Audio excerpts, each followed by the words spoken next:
Good morning, good morning. I see those numbers going up fast. Thank you for being here with us at the Center for Leadership Annual Research Colloquium. This is our first year doing this virtually. And we are excited. We're excited for the additional reach that we get to have.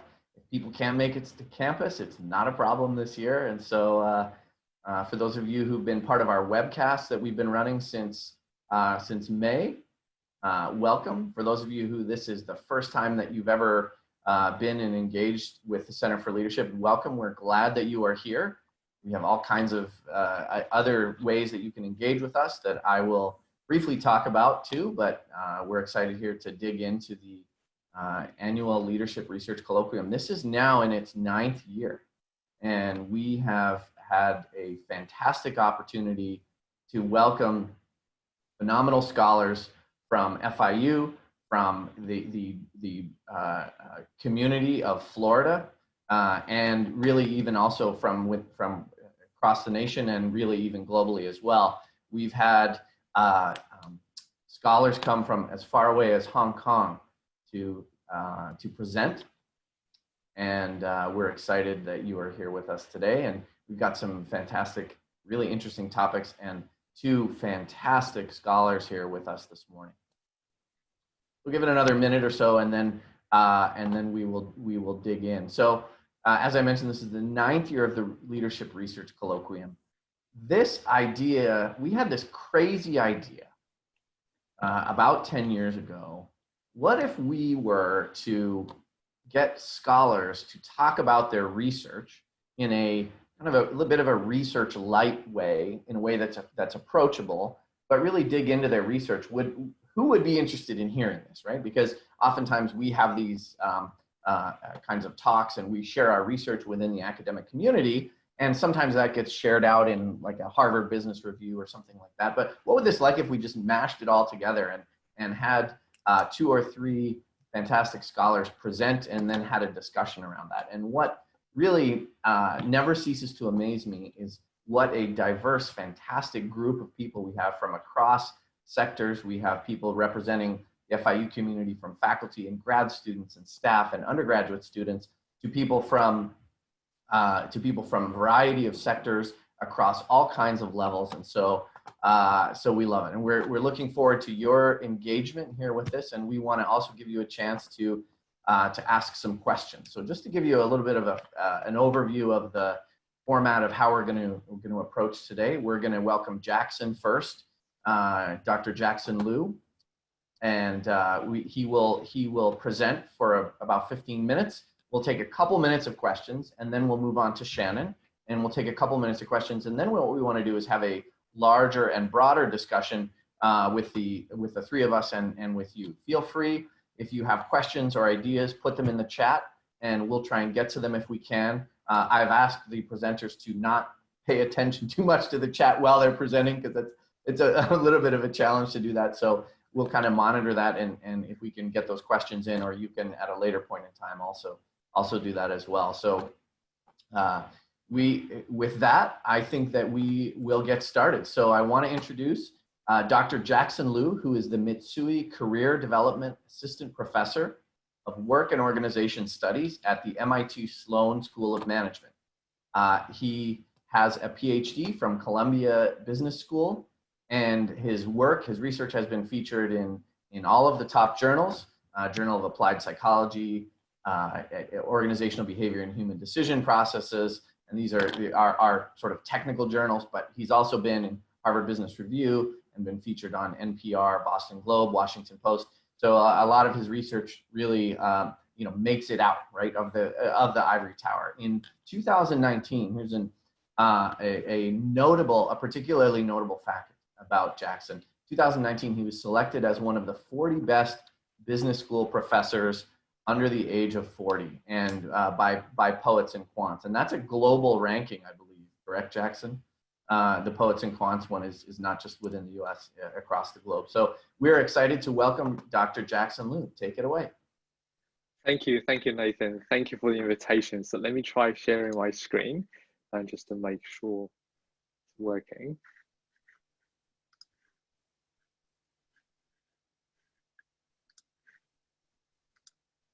Can you see my screen? Yep. Yes, we can. Okay, excellent. So let's get started. So today we're going to talk about the bamboo ceiling.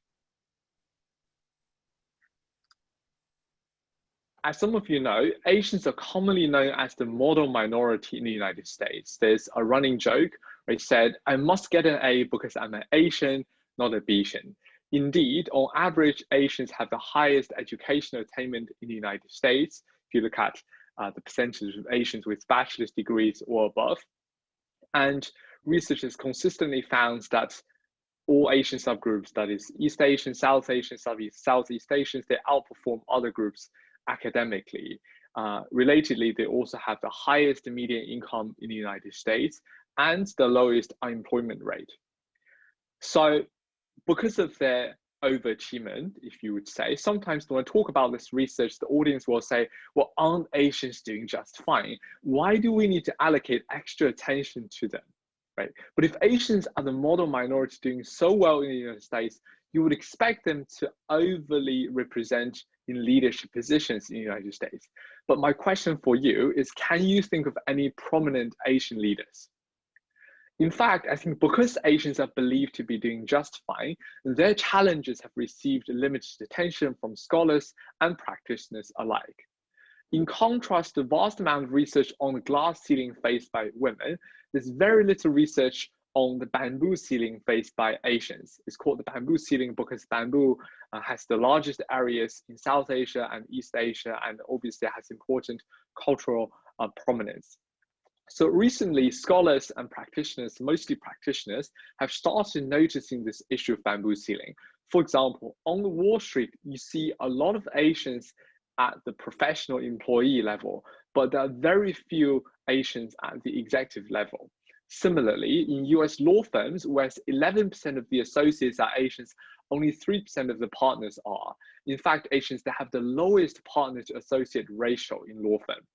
Even in tech firms, where Asians are the most likely to be hired, representing over 30% of the workforce in tech, they're actually the least likely to be in leadership positions in US tech firms. But the issue is all these statistics, they tend to lump together all Asian subgroups as a single monolithic group. So the scope of the bamboo ceiling really remains unclear. And all the statistics I showed you earlier, they're mostly descriptive. So we don't really understand the reasons, the mechanisms behind this bamboo ceiling.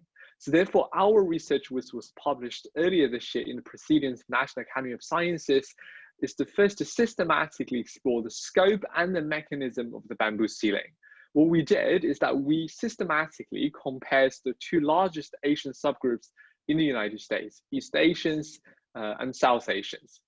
If you think about it, there are actually a lot of prominent South Asian CEOs in the United States, right? The CEO of Google, Microsoft, Adobe, Pepsi, IBM, MasterCard, they've all been South Asians. But on the other hand, you might have a very difficult time thinking of any East Asian leaders.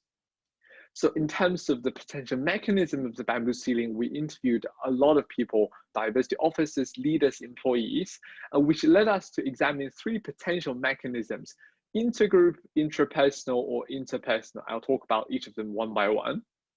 So prejudice, motivation, or assertiveness, while controlling for important control variables such as, for example, are you born in the United States or abroad, or English fluency? Because you might imagine, well, is it just English fluency that's driving the issue? As you will see, that's not the case. So let's talk about the potential mechanisms one by one. The first mechanism, or perhaps an intuitive one, is prejudice, which is defined as the antipathy toward a social group.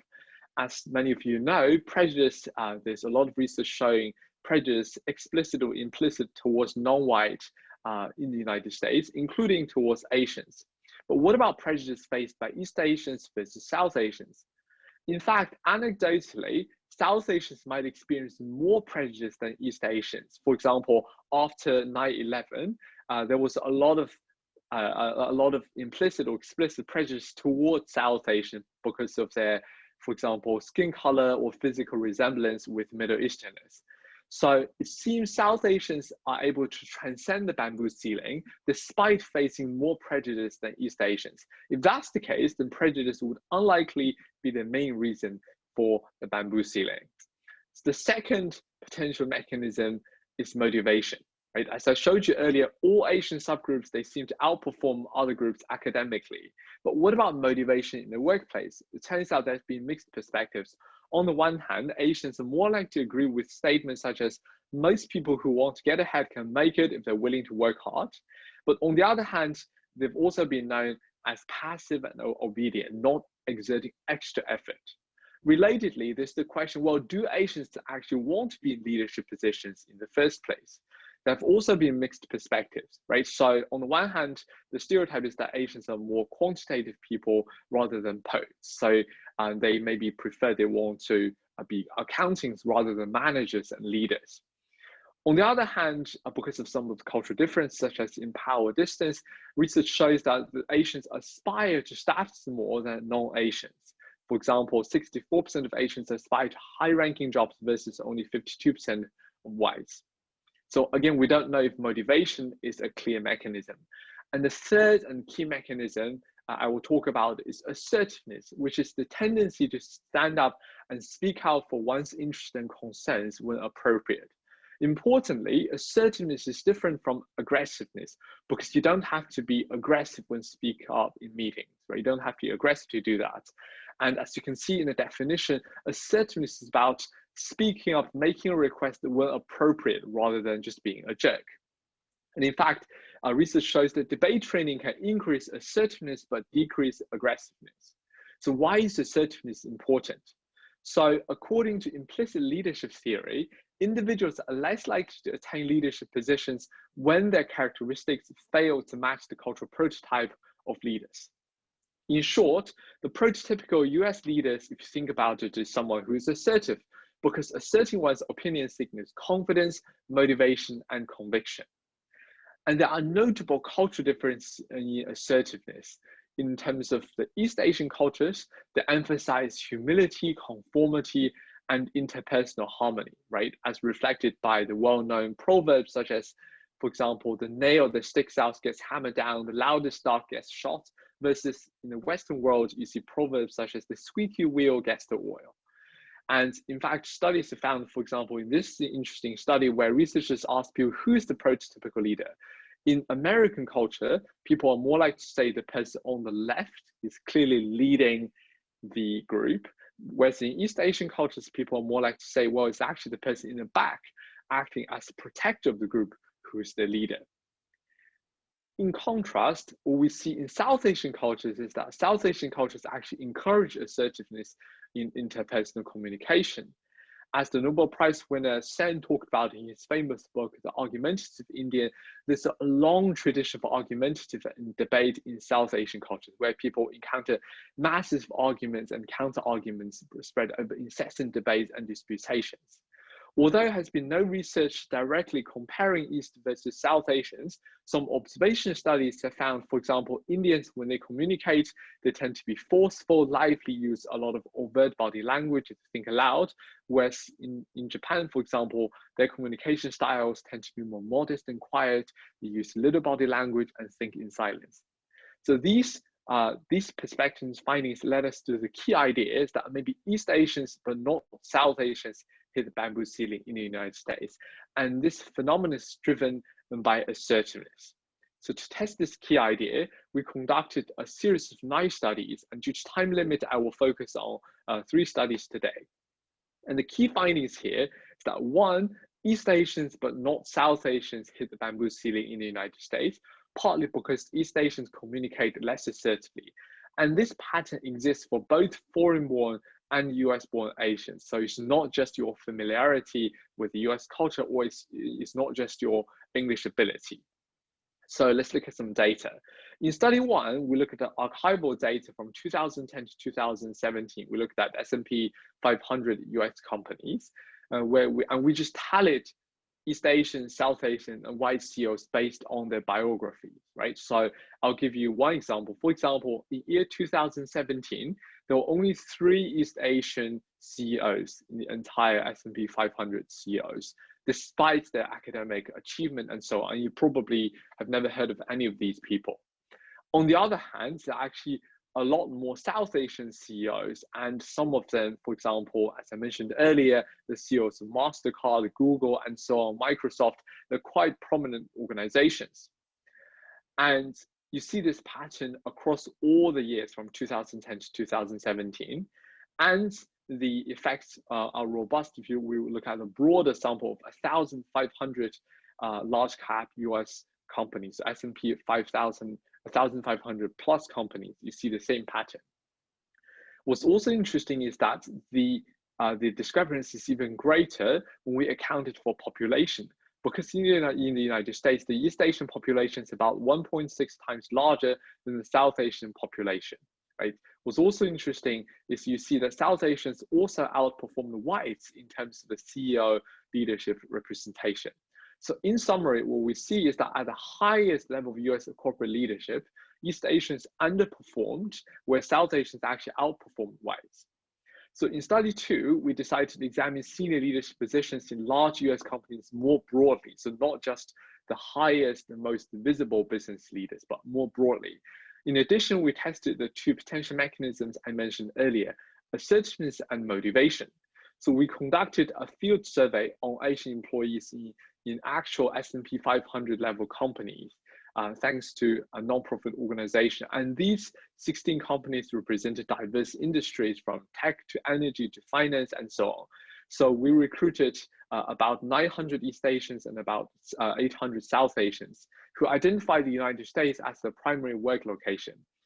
And the key measure of leadership attainment is whether or not they currently occupied a senior executive leadership position.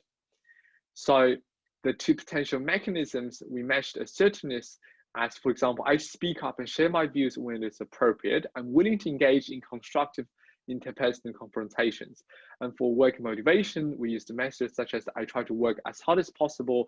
I intentionally expend extra effort in carrying out my job.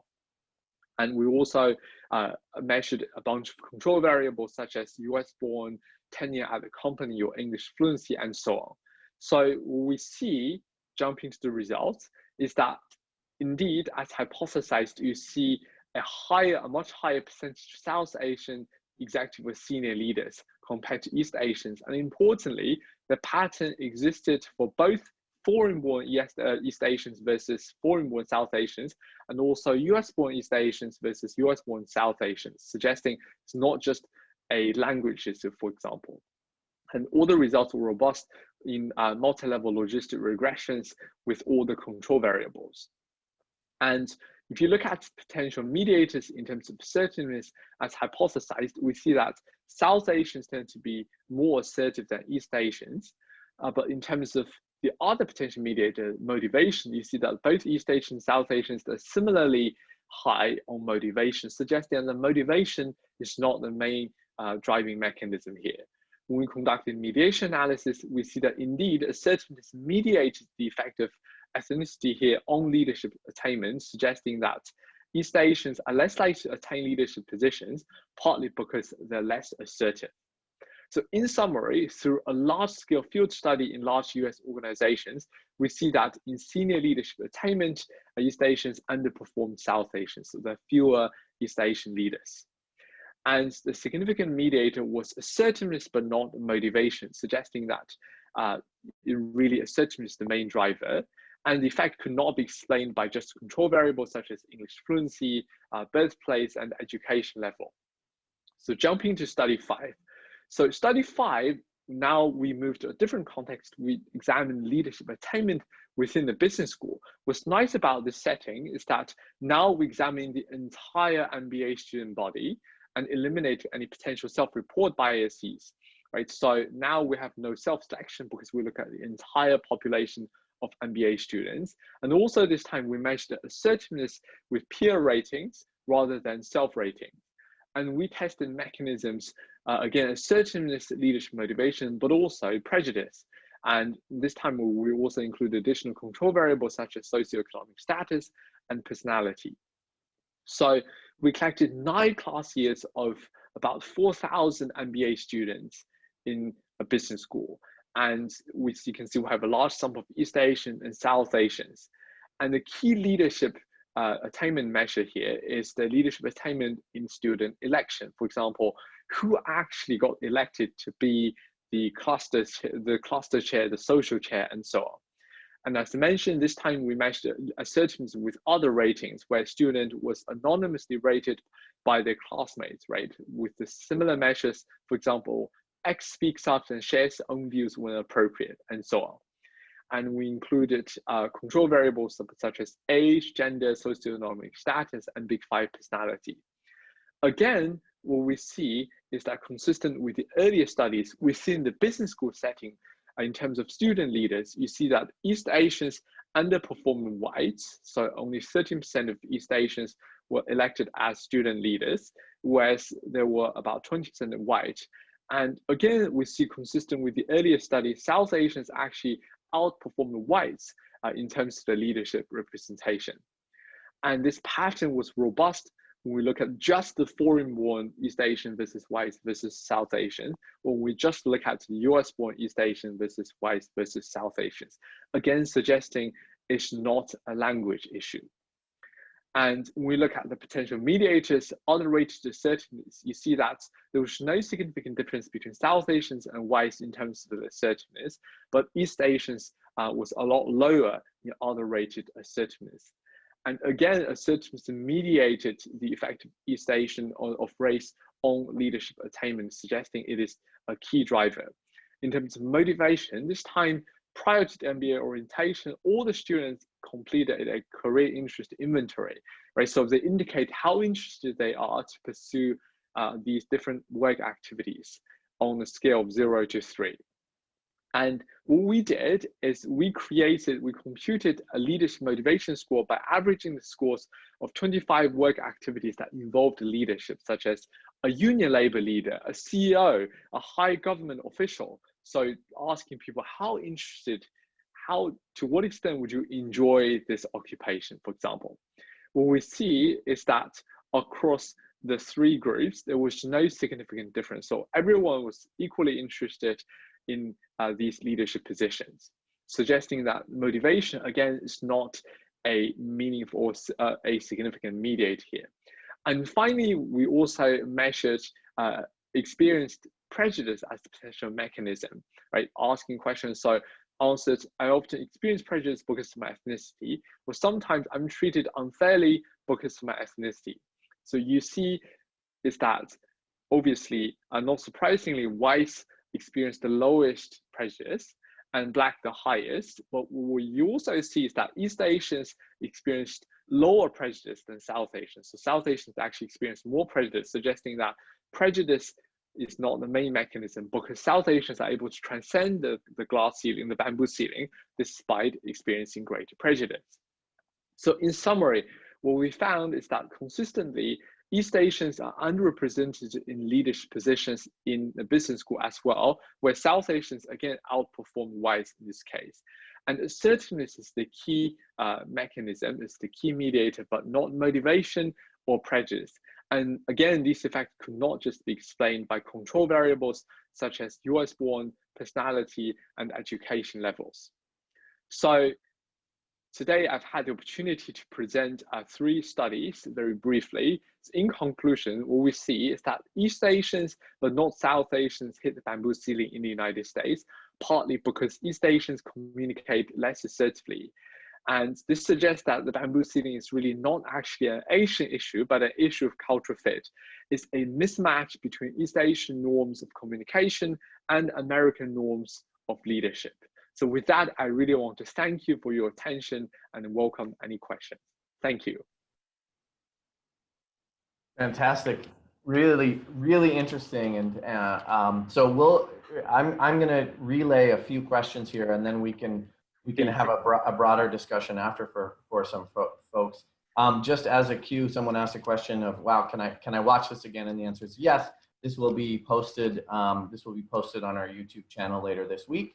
Where you can find almost everything we do digitally will be up later. They were saying it's moving fast, and I want to see pieces of this again. Professor Paul Spector, welcome at the University of South Florida, mentioned, he said, I've seen this in the context of academic hiring, where a less assertive, more self-effacing Asian candidate is not hired, but the assertive white candidate is. It's really interesting too. And Tony Vu and some other folks were coming in asking also about, just as you were about to present, saying, I wonder if this looks different for first or second generation. And you sort of addressed that with the foreign born, and right. Which is fascinating as well. What, and someone else, I see a few things here about this assertiveness idea, right? Because this is, if we think about maybe what some of the mechanisms are, do you have any thoughts around, what we might do about this?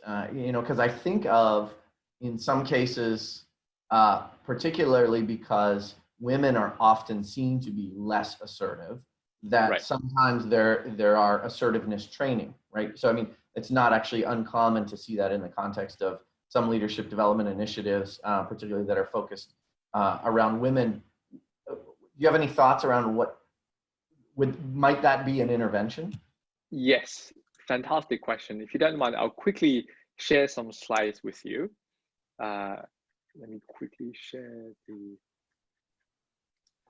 this is a great question. So I'll do this very briefly. Can you see my slides again? Yes, yep. So my question to all of you is, what do these leaders have in common? Take a moment, they represent different races, they're obviously all prominent leaders, right? Different parties and so on. So the answer is that they're all debaters in high school or in university. So one solution we proposed is debate training. So for example, sometimes when I give this talk, someone would say, well, what about Andrew Yang? And I'd say, great point, but did you know that Andrew Yang actually actively practiced assertiveness because he actually represented the US national debate team that went to the World Championship in London. So he was obviously a fantastic speaker, but he had a lot of practice in this regard. So one solution we proposed, and we've been running a longitudinal field study about the field experiments, is debate training, because debate can really push individuals outside of their psychological comfort zone, make them comfortable, speaking up in front of large crowds and defend the position diplomatically, right? Develop a Goldilocks assertiveness style, if you will. So that's what I would say is the short answer. So we just finished a 9-week, debate training class on Zoom. We've just finished the study, and we've seen a dramatic increase in people's assertiveness. So I think that could be one answer. That's fascinating, and we can maybe we'll have time to get into a little bit later. Sure. Around the differences between and this is one that's been actually talked about. Adam Grant has some great work on this, of the difference between sort of being assertive and pushy, right? Because right, the idea of being, there's this delicate line of being bossy, but there's also so that's one issue. But speaking up and speaking up early, we know that's a huge predictor of being seen as a leader, is how often people talk, right? And how soon you talk. And so people who are more hesitant to jump in have a hard time being seen as a leader by other people. That's one of the things. So I see a bunch of other great questions and comments. So maybe while we move over to Shannon, you can take a look at those, and maybe we can cherry pick some of those to address. But thank you very much, Jackson. Thank you, everyone. Thanks, Nathan.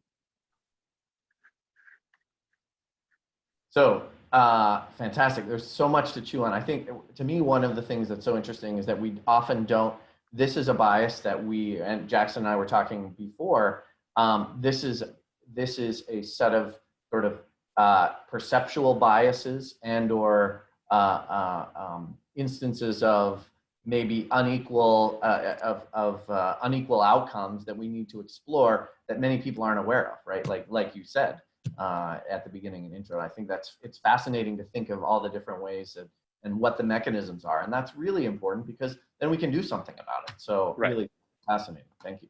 It is my pleasure to, we're going to shift gears here and talk about toxic leadership. And it's my pleasure to introduce Dr. Shannon Taylor. And he is, I couldn't remember how many years he had been at UCF before, and he said he's been there actually 8 years. And so it's my pleasure to introduce him. He holds a BS in finance from Bradley University and a PhD from Louisiana State. His research, just like Jackson's, has appeared in basically all of the top journals in our field: Journal of Applied Psychology, Organization Science, Academy of Management Review. He also has been featured on BBC, Wall Street Journal, NPR, and is also sits on editorial boards, just as Jackson does as well. So it's my pleasure to introduce Dr. Shannon Taylor. Take it away. All right, thank you, Nathan, for that introduction. And thanks everybody for attending. I'm really excited here to speak with you about toxic leaders. I'm gonna share my screen here. Okay, does that, Nathan, can you see that all right? Yes, yep. Great, so thanks again and welcome everybody. I am gonna talk to you about toxic leaders, address some questions I'm often asked about them, perhaps correct a few preconceived notions we have about them, and do my best to offer some science-backed recommendations about how to deal with them. Before I get started though, it's important to note that this idea of toxic leadership goes by a lot of different names. It's studied in a wide variety of disciplines, not just in management and psychology, but also in education, in nursing, and other health fields, and sociology, and so on. And in management and the applied psychology literatures, the term that's often used to refer to toxic leaders and toxic leadership is abusive supervision.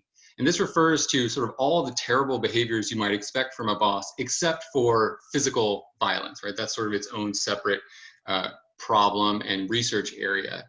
So abusive supervisors do things like ridicule, insult, belittle their employees. They, make fun of them. They take credit for their ideas. They blame them for their mistakes, and so on. And when I tell people what I study, I'm often I'm met with this response, well, you should come to my organization, and because I have a great case study for you. And I think all of us can relate because we know of people who fit this description. But abusive supervision isn't as common as many people might expect. I know estimates are hard to come by, but the best data available suggests that only about 1 in 10 employees work for an abusive supervisor. Now, this number is much higher if you ask people if they've ever worked for a toxic leader or if they've seen one in action.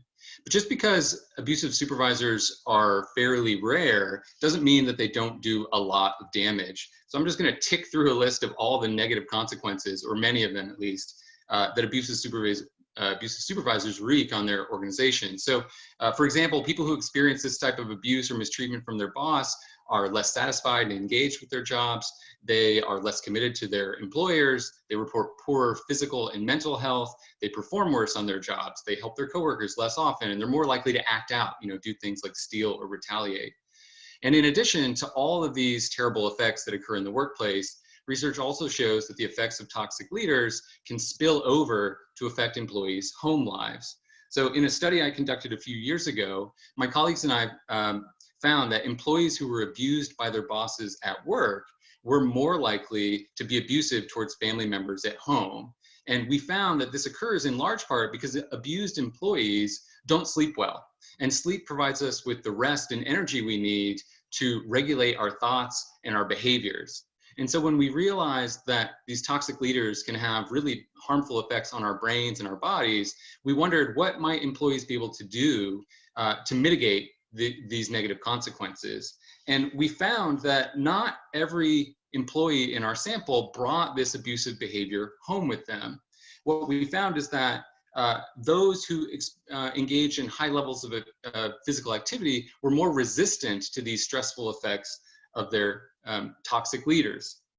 And in particular, well, so to give you an idea of how we found this, let me just sort of briefly explain the study. So we brought participants, these people to our lab, and we asked them to complete a survey asking them about their interactions with their boss and their sleep and exercise habits. And then we had our lab technician fit them with an actigraph, which is a lot like an Apple Watch or a Fitbit, but it's way more sciencey and way less stylish. And so off they go out in the world wearing this thing for a week. It's tracking their movements and their sleep activity. At the end of the week, they come back to our lab, they return the device, fill out another survey, and then we send a survey to their spouse or another adult member of their household. And unbeknownst to our participants, we asked their spouse or cohabitant to report on that person's behaviors during the week. So just how much exercise made a difference. We found that employees who recorded just over 10,000 steps a day were more resistant to these harmful effects of their toxic leaders than people who recorded fewer steps. Now, for context, the average American takes only about 6,000 steps a day. We also found that burning an extra 600 calories a day has the same impact. Now, for the average American male, you can accomplish this with a 60-minute swim or a 90-minute walk. Now, all of this is to say that toxic leaders have all sorts of negative effects on employees' attitudes, health, and performance and behaviors at work. But for those of you who are maybe more inclined to look at the numbers and the bottom line, I want to be clear that toxic leaders absolutely have direct and indirect costs on the organization's bottom line. One study demonstrated that the cost of a single incident of workplace abuse in terms of the time spent by managers, HR, legal, and consultants can cost upwards of $20,000. And that's just from one single incident. So the big question is why? Why do companies allow this to happen? Why do abusive and toxic leaders thrive? Why are some leaders more likely to be abusive than others? And while there are some neurological drivers of this bad behavior, really interesting neuroscience research shows this, the large body of research suggests that environmental factors play a pretty big role. So for example, leaders who work in toxic cultures learn what types of behaviors are acceptable and necessary to succeed. And other research shows that leaders whose identities are threatened, who feel they've been wronged in some way, who are depleted, are all more likely to be abusive toward their subordinates. And so these factors, all point towards the environment as being responsible. So the solution here isn't just to find the right person, but to create an environment where leaders can, really thrive and be their best selves. Well, what about employees? Right. Another question I'm often asked is whether there are certain types of people, certain types of employees who are more likely to be abused than others. And researchers refer to this idea as victim precipitation, which suggests that there are certain characteristics or behaviors that people have and exhibit that put them at risk or predispose them to mistreatment. And this line of research suggests that there are two prototypical victim types: the submissive victim and the provocative victim. Now, the submissive victim displays characteristics like this: they're anxious, they're insecure, they're weak, and the idea is that people are likely to pick on them because they feel like they can get away with it and nothing's going to happen. This person is weak and feeble, they're not going to do anything in response. And the provocative victim, in contrast, displays characteristics like this: they're annoying, disagreeable, they're sort of hard to get along with. And the idea is that those characteristics and behaviors provoke others to mistreat them. Now, even though this idea of victim precipitation has a long history of research in management, psychology, sociology, and even in some legal studies, a recent review of over 200 samples involving more than 160,000 employees finds very weak support for the idea. In fact, the only characteristic that was shown to be related to supervisory abuse was this negativity. Right? Researchers refer to this as negative affect or negative affectivity. And what this says is that employees who frequently experience negative moods and emotions are more likely to experience mistreatment or abuse. But this leads me to another question I'm often asked, right? Aren't some people just more sensitive? Aren't there certain people, right, like these people who frequently experience negative moods and emotions? Isn't it possible that they're just more likely to perceive behaviors as abusive? And the answer is yes. Research points to, this idea that some people are more inclined to be offended than others. But, and this is the important part here, abuse is in the eye of the beholder. So if I tell an off-color joke in good humor and good fun, but you find it offensive, then it's offensive. Okay, and you might find this unfair, but I'll point out that this is an established principle in law. The eggshell rule is a legal doctrine that says, at least in tort cases, that the unexpected frailty of the injured person is not a defense. It's not a valid defense to the seriousness of any injury caused to them. So if you punch someone in the shoulder and that person had previously injured that shoulder, making it really frail and brittle, and as a result of your punch, that person's shoulder completely shattered, even though that same punch with the same force would have no impact on another person, then you're responsible for that person's injury. Now, leaders might defend their abusive behavior by saying that they're just motivating their team. We see this idea pop up in places like the military, professional and collegiate sports, and other high commitment groups like Apple.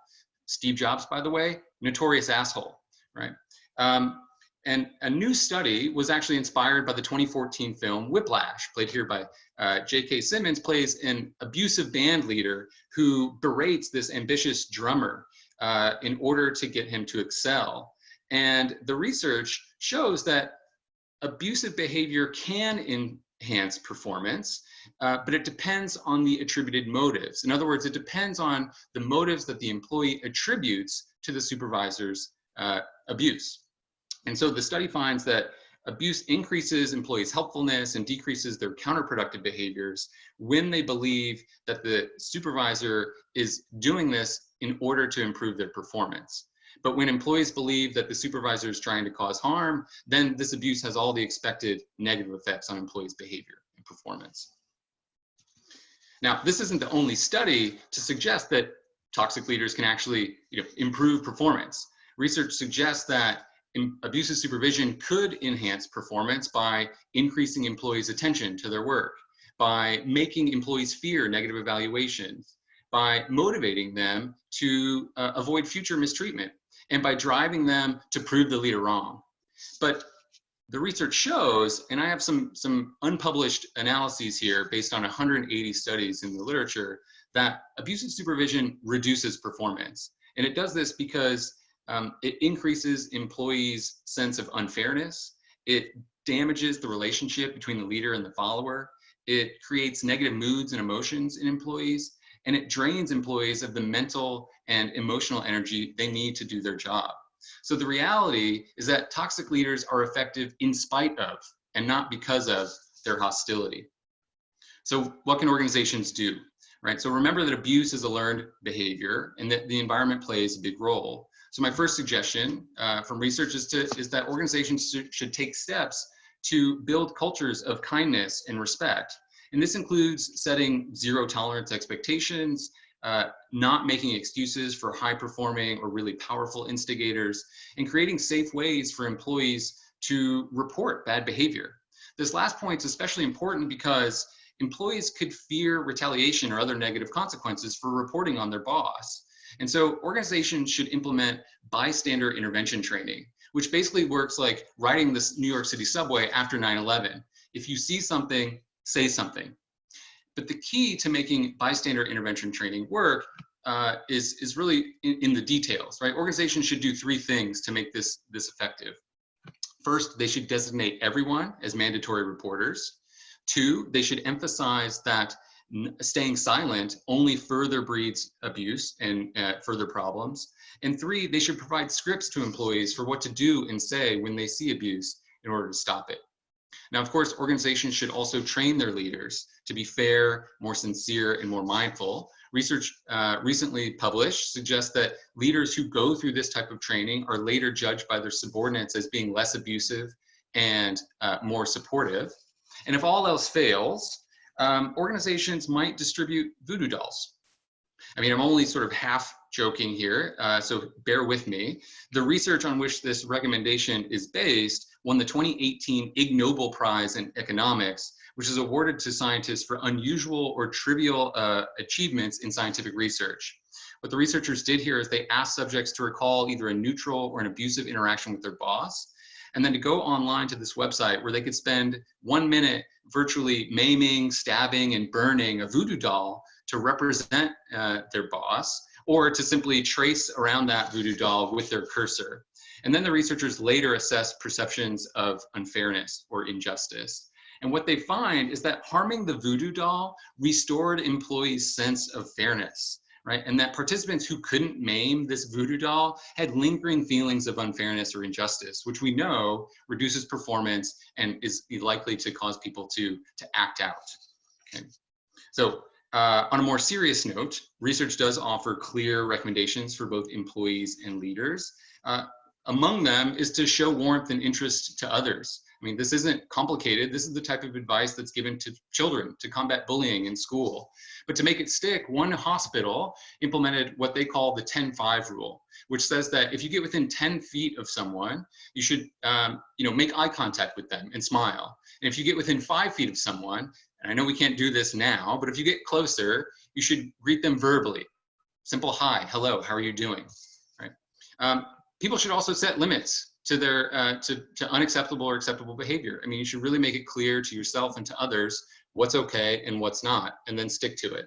And finally, my last recommendation is based on the idea that leaders are really central and play visible roles in organizations. A lot of people look to them for guidance about how to behave.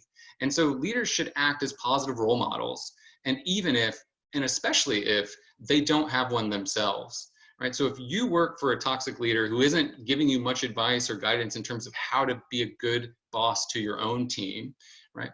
Some research I published last year suggests that you can still do this if you disidentify, which means that you should take pride in being nothing like your abusive boss, and that you should try to psychologically distance yourself from them. My colleagues and I found that when supervisors disidentify with their abusive bosses, they engaged in more ethical behaviors as a leader and fewer abusive behaviors towards their own subordinates. So if you are working under a toxic leader, know this: you are not your boss, and his or her leadership style doesn't have to define yours. If nothing else, you should use that experience as an opportunity to learn how not to lead. And with that attitude, having a toxic leader could make you a great one. Thank you. Fascinating, fascinating. There's a lot. I love this, Shannon. I mean, thank you for sharing this. There's, I think, a lot to chew on, and there's some great questions. One of them was, what do I do? And I think you answered that a little bit right at the end of, what do I do if I'm under a toxic leader? And so I'm not even necessarily a supervisor, but I'm an employee, and so I don't, I can't just say I'm not this person. I'm going to lead differently. What do you do if you're sort of under the thumb of someone like this? Yeah, I mean, some people, don't have other alternatives, right? Maybe they're, for one reason or another, they don't have a lot of other job opportunities. They're maybe stuck in their, organization or their community, and they sort of have to just, what do? You feel sort of trapped. Reporting it to HR can be tricky and come with all sorts of other complications. I mean, the advice is to report it to HR and hope that your company treats it seriously, prevents retaliation, allows you to remain anonymous to the extent possible. I mean, not every HR department works that way. I mean, I've read some horror stories about how, they take sides with the leader and the other powerful people. So, if that's the case, I mean, you have to get out, right? You have to leave, you have to quit, and you have to go somewhere else to work. Yeah, and it's fascinating. And I also think of, and I wonder about people who are, like you said, they don't have a lot of options, people who are in vulnerable positions, people who may be in very low status positions, where they really feel like they can't speak up, or where there may be, language issues, where things like that. And I also think about certain industries, right? Like the hospitality industry, or particularly like kitchens and chefs. Yeah. Yeah. Right, as being, we had a lecture by one of the celebrity chefs of Miami, Michelle Bernstein, and she talked about the toxic culture and misogynistic as well culture that exists in particularly in many kitchens and in many cases. And I think goes to this that we need to shine the light on this. I think so by this research, that's one of the things that I think is so important about this. It's not about people being wimps and, you need to suck it up. Like,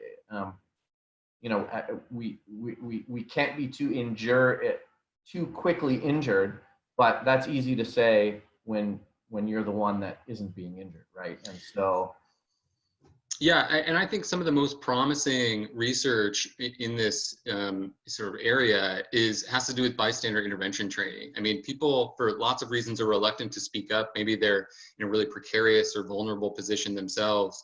And that leaves it to the rest of us who don't face the same consequences or penalties, or we have a higher status or more comfort in our position to speak up and do something about it.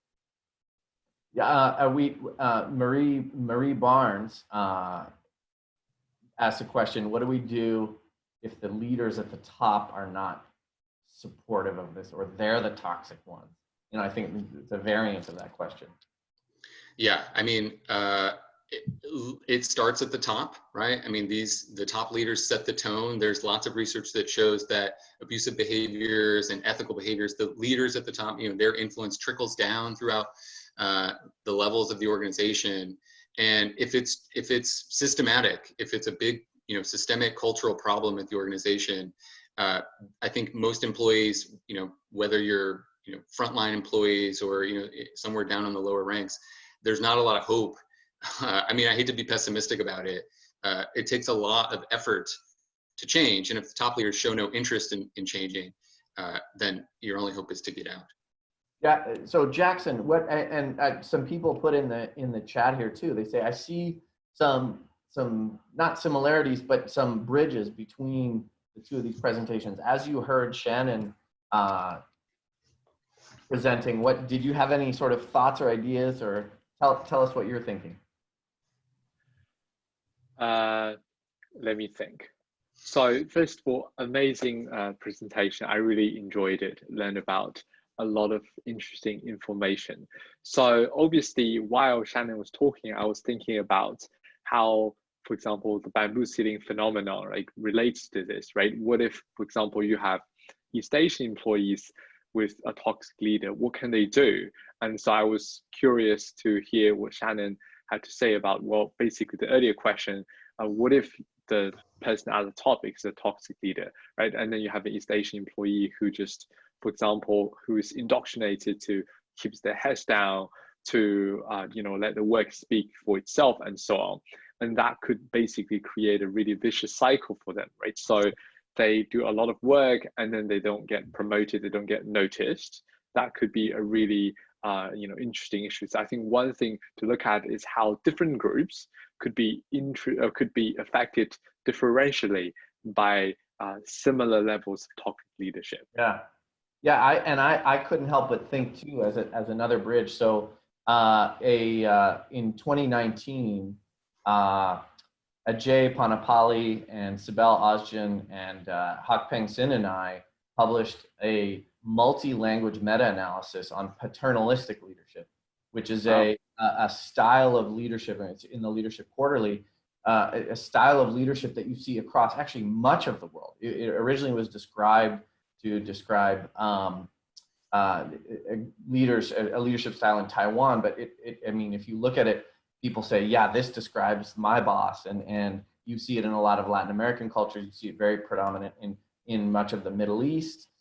You know, as a very top-down hierarchical, and what it also sometimes includes is an expectation of toxicity, right? So the model of leadership is, I'm doing this in your best interests, but I'm going to make your life miserable, right? And that includes abuse. And so for much of Confucius Asia, that is embedded into sort of one way of thinking about leadership. What we showed, which is really fascinating, is that even in those cultures where it is normal, quote unquote, more normal, it's highly ineffective, the toxic part of it, right? Which I think is really kind of an important,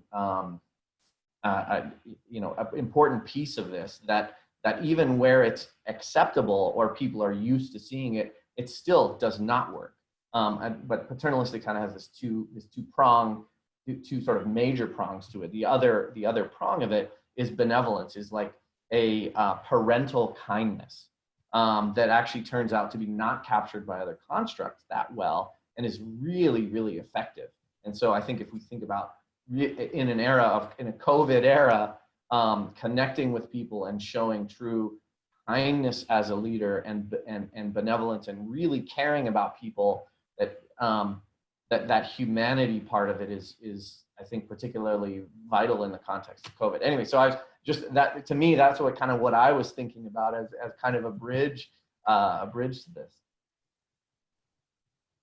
So a few people are mentioning bystander leadership programs that may, that at FIU and a lot of different organizations offer. Have you received any, so what is has there been any pushback? This question for both of you, has there been any pushback or what are some of the things that you hear people say, yeah, but as it relates to either presenting your research or as you kind of thought about this, just kind of curious from a I guess from multiple perspectives, what that looks like. I'm happy to chime in. So one reaction I often get is, okay, it's a cultural problem, it's a big structural problem. That's really hard to fix. It takes lots of money, takes lots of time, takes lots of commitment and buy-in from the top. Like how's this even achievable? And there are some large-scale interventions that work, and they've been published and sort of validated, shown to reduce mistreatment in organizations. They take 6 months. They have facilitators, training, doing workshops, and things. But those big programs are beyond the reach of many organizations. I mean, especially small and mid-sized companies where these things can, it only takes a few people to really make this a big problem. And some research I have, it's like hot off the presses. We find that a gratitude journaling intervention can reduce bad behavior, can reduce uncivil behavior, gossiping behavior, avoidance, ostracism types of behavior. So we had people, spend a few minutes each day jotting down the things and events and people they're grateful for in their lives. And we find that the people who engage in this practice are rated by their coworkers as being less of a jerk over time. I mean, this is, Wow. this is a much simpler, cheaper alternative. And there's other research, again, that just came out that shows a similar sort of intervention having to do with mindfulness can have similar effects. So, so for small and mid-sized companies that can't, afford these really big, expensive interventions, there are smaller, more manageable ways to do it too. We're going to stay on for about 5 more minutes here, so we're going to go till 10:04. So I just want to be mindful of time and mention that. So for those of you that we know you need to drop off, thank you for being here with us. Make sure to follow us, FIU Lead. You can follow us if you type FIU Lead, hashtag FIU Lead. We are on all of the social media channels. You'll see us there. So Jackson, can I put that question to you then as well? What's some of the pushback? Sure. Excellent question. So basically, when I present this bamboo seeding research, most of the reactions I hear from people are, "Oh, that's exactly right. It's basically a problem hidden in plain sight. We should have noticed a long time ago, but because of the various reasons, for example, Asians are commonly perceived as the model minority, so we tend to pay just a lot less attention to them." So I think people find the research quite illuminating. And then the most common question is actually the one you asked, Nathan, earlier about, so what can we do about it, right? So which is why we're now doing this field experiments, longitudinal field experiment to see, or can we use debate training to, for example, increase assertiveness and thereby increase their leadership attainment over time. So we're planning for this field experiment to be a 10-year field experiment, really track these individuals over time. So what we did is, so we had about 600 people interested in our debate training class, but we basically gave them a lottery. So randomly assigned half of them to actually receive this debate training for 9 weeks, every Saturday over Zoom, obviously. And then the other half, we said, sorry, but because of the logistic restrictions, we couldn't select you. And then now we see that after 9 weeks, the people who received the training actually became a lot more assertive. A lot of them wrote us thank you notes about how this training has really shaped their behaviors, their communication styles, their tendency to take action, to be assertive, and so on. So we're excited to see how, if this will also help their leadership attainment going forward.